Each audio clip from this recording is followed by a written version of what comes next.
Hey, salut la team. Comment ça va depuis hier soir? J'espère que vous allez mieux. Je tenais à remercier tout d'abord les supporters qui se sont déplacés à 750 du côté de Bergame et du Giwis Stadium. Franchement, gros big up à vous, grosses félicitations, gros encouragements qu'ils ont produit hier encore une fois. Voilà, toute cette saison, les supporters qui ont été là présents eux et pas comme les joueurs sur le terrain ou comme les dirigeants qui n'ont peut-être pas fait ce qu'il fallait. On va en parler d'ailleurs dans cette vidéo. Voilà, donc je vous remercie. Gros merci, gros remerciement encore une fois pour toute la saison, que ce soit à domicile ou à l'extérieur. C'est une grande force, ces supporters, et heureusement que tous ces groupes de supporters existent à l'Olympique de Marseille, à Marseille, parce que sinon le club serait où, les amis? C'est ça qu'il faut se demander, c'est ça la question qu'il faut se poser en ce début de vidéo. Où l'OM serait sans les supporters, sans cette force, ce 12e homme qu'on a, surtout au Vélodrome. D'ailleurs, Monsieur Gasset en a parlé. Monsieur Gasset, notre coach, notre ancien coach, parce que bien sûr on va en parler de cette information qui est ressortie aujourd'hui pour nous soulager un petit peu de cette aigreur qui nous reste au fond de la gorge. Donc Jean-Louis Gasset qui nous parle hier lors de la conférence de presse, il nous dit que ce groupe manque de prise de conscience, de personnalité, qui fait qu'il n'y a que le Vélodrome qui les transcende. À domicile, on est des tigres et à l'extérieur, on est des chats. Voilà, donc derrière, il y a même TBN qui nous dit, que vous les voyez dans les messages, oui, mais enfin, on peut même dire des chèvres. Ouais, ça peut correspondre aussi. Parce que hier, c'était même pas des chats, même pas des chatons, c'était même pas des chèvres. Je vais même vous dire, c'était peut-être des larves sur le terrain. Moi, j'ai vu que des chaussures de couleur. Voilà, j'ai vu des chaussures orange, des chaussures jaunes, vertes, de toutes les couleurs. C'est bien. Voilà, ils se font un petit look. Mais derrière sur le terrain, voilà, c'est des gravures de mode. Ils ne vont pas au contact. Voilà, ils n'ont pas été au contact toute la rencontre, malgré qu'ils soient dépassés techniquement, physiquement et tout ce que vous voulez. Ils n'ont pas fait ce qu'il fallait sur le terrain. Et voilà, donc il n'y a rien qui a été. Et comme il le dit Jean-Louis Gasset, ça manque de caractère. Ça manque de caractère, ça manque de technique aussi, parce que quand on regarde l'occasion d'Iliman Ndiaye, voilà, Iliman Ndiaye, ouais, c'est un joueur qui a jonglé à Saint-Charles. Oui, c'est un joueur qui a l'identité marseillaise. Et ça, j'aimerais aussi, les amis supporters marseillais et marseillaises, que on arrête avec ça. L'identité marseillaise, au bout d'un moment, ça me passe un petit peu par-dessus la tête. Voilà, donc j'en ai marre d'entendre toujours cela. Voilà, le joueur, cette d'identité de Marseille. Oui, Gigot à l'accent d'Avignon. Oui, Ndiaye est passé en tant que jeune à Marseille. Mais derrière, ce qu'il nous montre sur le terrain, ça représente pas ce que représente normalement l'Olympique de Marseille, un joueur de l'OM. Quand il arrive en devant de la surface, à 20 mètres du but, que le gardien n'est plus dans sa cage, au bout d'un moment, la cage fait combien? 7 mètres 32 de large? Eh ben, il doit la mettre combien? À 15 mètres de large? 20 mètres de large? 150 mètres de large pour la mettre au fond? C'est lamentable. C'est lamentable. Et on a critiqué d'autres joueurs dans le passé, Mitroglou, Germain. Maintenant, on a critiqué aussi Vitinha dernièrement, qui est resté 1 an et on l'a balancé à Genoa. Qu'est-ce qu'on va faire d'Iliman Ndiaye? Voilà, je vais pas critiquer que Iliman Ndiaye hier. Il n'y a pas que lui qui a été mauvais sur le terrain. Tout le monde a été mauvais. Mais derrière, un joueur comme ça, qui se chie dessus à la moindre occasion, il faut arrêter. Faut se concentrer sur un vrai recrutement. Faut arrêter avec les recrutements de Ligue 2 anglaise, les recrutements de Ligue 2 allemande. Je parle d'Aminarit, les recrutements de joueurs qui ne jouaient plus dans leur club. Je parle de Correa. Je parle d'autres joueurs comme Lodi, qui ne jouait plus à l'Atlético, qui a été prêté en Angleterre. On l'a recruté, on l'a vendu cet hiver. Voilà, tous ces recrutements-là, qu'on se dit, ouais, pourquoi pas, ça peut marcher à Marseille. Non, ça ne marche pas. Quand tu n'as pas le caractère, quand tu n'as pas la qualité, eh ben, ça ne marche pas. Voilà, donc, les amis, je continue. Je vais arrêter de taper sur NDI. Je continue un petit peu sur l'ensemble de l'équipe. Hier, comme je vous l'ai dit, dans l'engagement, il n'était pas là. Déjà techniquement dépassé. Et dans l'engagement, c'est ça au moins qu'on attend. C'est ça au moins qu'on attend. On aurait respecté que vous perdiez hier, mais au moins que vous auriez tout donné sur le terrain. Derrière, on n'a rien vu sur le terrain.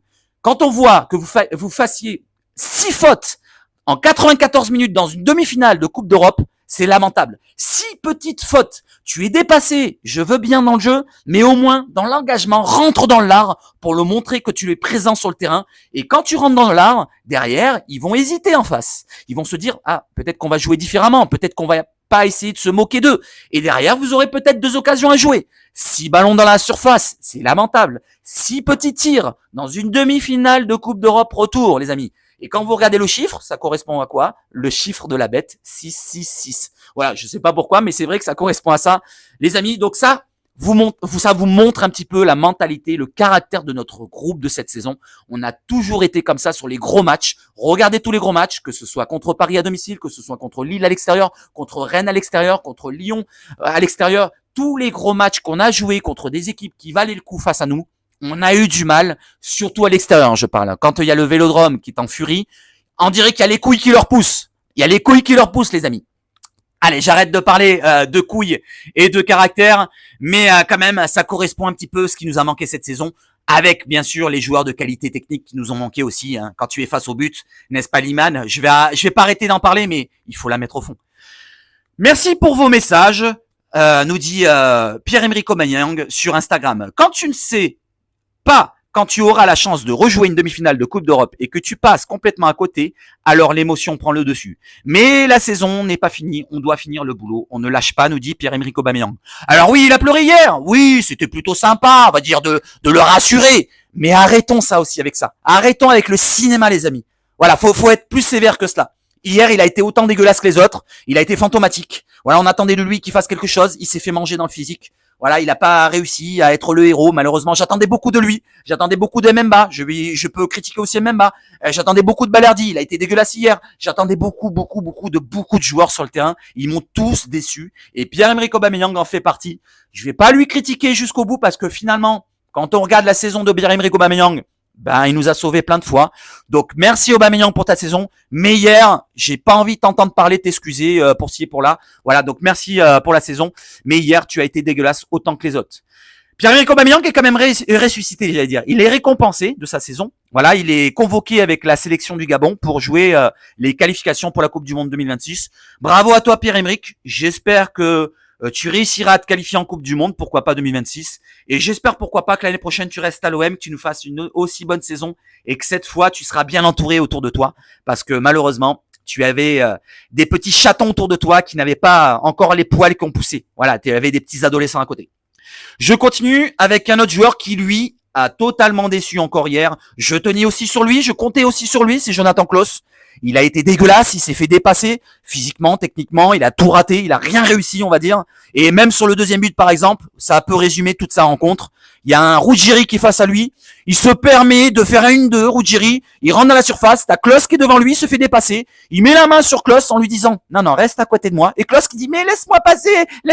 Et il n'arrive pas à passer devant. Donc Klaus a été ridicule comme beaucoup d'autres joueurs. Alors Klaus, il nous dit du côté d'Instagram, je pense pas que c'est lui qui le marque parce qu'il est pas assez fut-fut pour le marquer ce message, mais il nous dit quand même, la désillusion est immense, les regrets sont éternels. Aucun mot, aucune phrase, il n'y a pas de S, ne pourront atténuer notre déception, ni notre sentiment d'être totalement passé au travers d'un événement qui ne se reproduira peut-être plus. L'aventure Europa League s'arrête ici. Place à la dernière ligne droite de la saison. Je pense que c'est son petit, comment ça s'appelle c'est une petite agence de communication, comme il dit, TZVI. Merci à toi, Klaus, qui a été autant dégueulasse que les autres hier. Maintenant, voilà, on a la pilule qui passe et la direction qui fait sa communication pour nous soulager, pour nous dire non, c'est pas grave, c'est terminé. Maintenant, passons au projet qu'on veut mettre en place. Voilà, donc Paulo Fonseca, selon ActuFoot et selon surtout Tutosport, Gazzetta dello Sport et Guillaume MP qui nous relaye ça, l'OM a battu l'AC Milan pour attirer Paulo Fonseca. Il devrait accepter l'offre de l'OM. Le Portugais deviendra le nouveau entraîneur de l'Olympique de Marseille.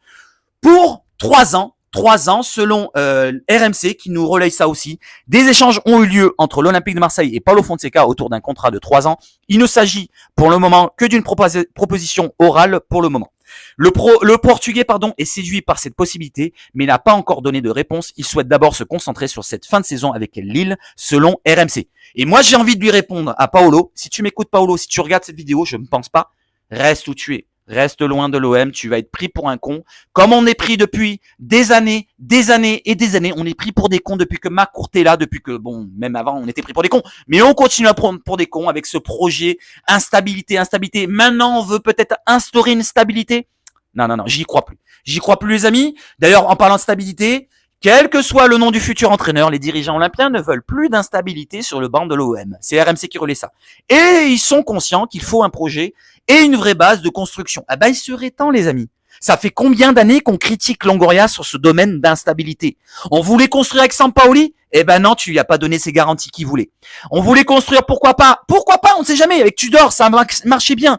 À la fin de saison, c'était la queue de boudin, en eau coup de boudin que c'est terminé. Mais derrière, pourquoi pas essayer de construire avec ça? Non, tu as totalement changé de coach avec un Marcelo qui est arrivé avec des autres idées.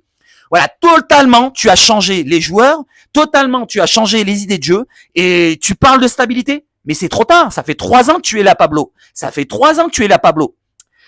D'où ce contrat de 3 ans dans les tuyaux qui pourrait séduire Paulo Fonseca. Donc je sais pas ce que vous en pensez, les amis, ceux qui sont encore à vouloir encore prendre des aubergines, que ce soit par la bouche ou par où vous voulez, eh ben continuez les amis, continuez. On va continuer avec ma courte, avec des investissements qui vont être peut-être faramineux cet hiver, mais cet été pardon, mais je ne pense pas.